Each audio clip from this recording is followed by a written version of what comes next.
숙취 음주운전, 대리 음주운전, 주차 음주운전, 음주운전 방조에 대해서는 여전히 억울해하거나 가볍게 보는 경향이 있습니다.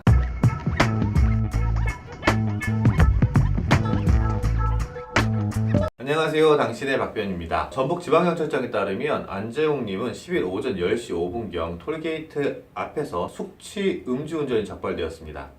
혈중 알코올 농도 0.096% 면허 정지 수준으로 밝혀져 모든 공식 활동을 중단하고 자숙의 뜻을 밝혔습니다. 다음 날에는 경기도 부천시에 있는 한 아파트 주차장에서 대리기사님을 대신해 주차를 하던 김병옥님의 대리 음주운전, 주차 음주운전이 적발되었고 혈중 알코올 농도 0.085%로 면허 정지 수준으로 밝혀졌습니다. 두 분 모두 본인의 잘못을 깊이 반성을 하고 자숙의 뜻을 밝히고 있습니다.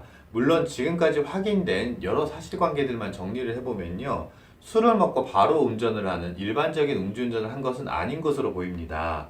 대리기사님까지 불러서 집에 왔다가 주차를 하던 중에 발생한 것으로 본인들 입장에서는 억울한 면이 충분히 있을 수 있습니다. 쉽게 떠올리는 음주운전이라고 했을 때는요, 술을 마신 직후에 곧바로 운전을 하는 것을 말합니다.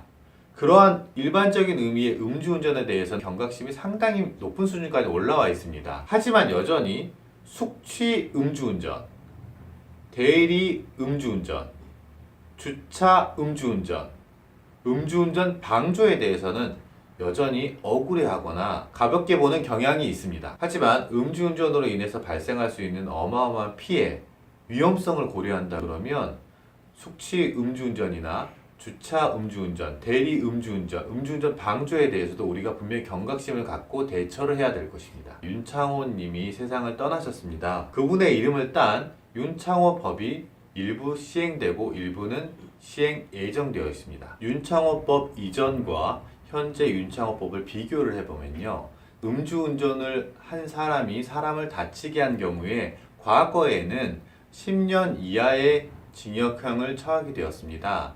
하지만 현재 윤창호법에 따르면 최대 형 자체가 15년으로요 5년 이상 상향이 되었습니다. 특히 중요한 건요, 과거에는 최소한의 형량에 대한 제한이 없었습니다. 그래서 2개월, 3개월, 4개월, 5개월, 6개월도 나올 수 있는 가능성이 있었겠죠.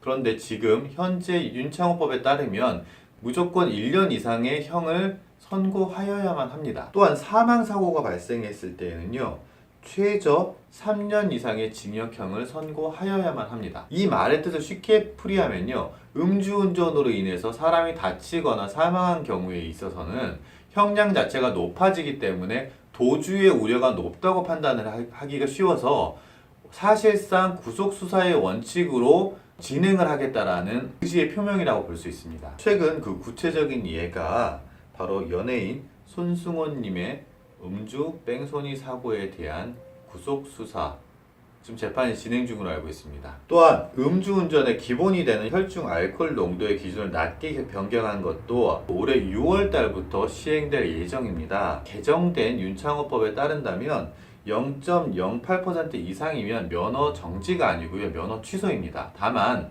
지금 안재홍님이나 김병옥님 같은 경우에는 아직 윤창호법이 시행되기 이전의 혈중 알코올 농도 기준을 따르기 때문에요, 면허 취소 수준이 아니고요, 면허 정지 수준으로 말씀드린 겁니다. 그렇다면 당신은 어떠신가요? 서울 백병원 가정의학과 김철환 교수 연구에 따르면 체중 70kg 이상의 성인 남성을 기준으로 소주 한 병을 마실 경우에 10시간을 쉬어야만 알코올이 완전히 분해가 된다고 합니다. 그러므로 결국 전날 12시까지 소주 한 병 정도를 마신 경우에는요, 다음날 출근길에 운전을 하면 알코올이 완전히 분해되지 않은 상태로 운전을 한다는 것입니다. 만약 술을 마신 상태에서 차를 빼달라는 연락을 받거나 김병옥님처럼 대리기사님이 가버린 경우 어떻게 해야 될까요? 절대 운전을 하시면 안 됩니다. 가족이나 지인 또는 112 신고라도 하셔야 됩니다. 또한 오해를 받지 않기 위해서 운전석이 아닌 조수석이나 바깥에서 대기한 상태에서 다른 분의 도움을 받아 운전을 하셔야 됩니다. 만약 안재홍님 옆자리에 누가 타고 있었거나 숙취 음주운전임을 알면서도 말리지 않고 운전 조심해, 조심해서 올라가, 너 괜찮겠어? 여기 술 안 깬 것 같은데 어떡하지? 라고 말하면서 보낸 동료가 있다면 음주운전 방조 혐의가 인정될 수 있으니 조심하셔야 합니다. 음주운전 사건을 하다 보면 일반적인 음주운전 외에도 여러 케이스들이 있습니다. 대표적으로 지금 숙취 음주운전, 주차 음주운전, 대리 음주운전, 음주운전 방조 등이 있습니다. 다음 영상에서는 우선 음주운전을 하지 않기 위해 대리기사님을 불렀는데 오히려 음주운전을 할 수밖에 없는 상황이 되어버리는 경우에 대해 가지고 다루어 보도록 하겠습니다. 그럼 이상 오늘도 당신의 박변이었습니다.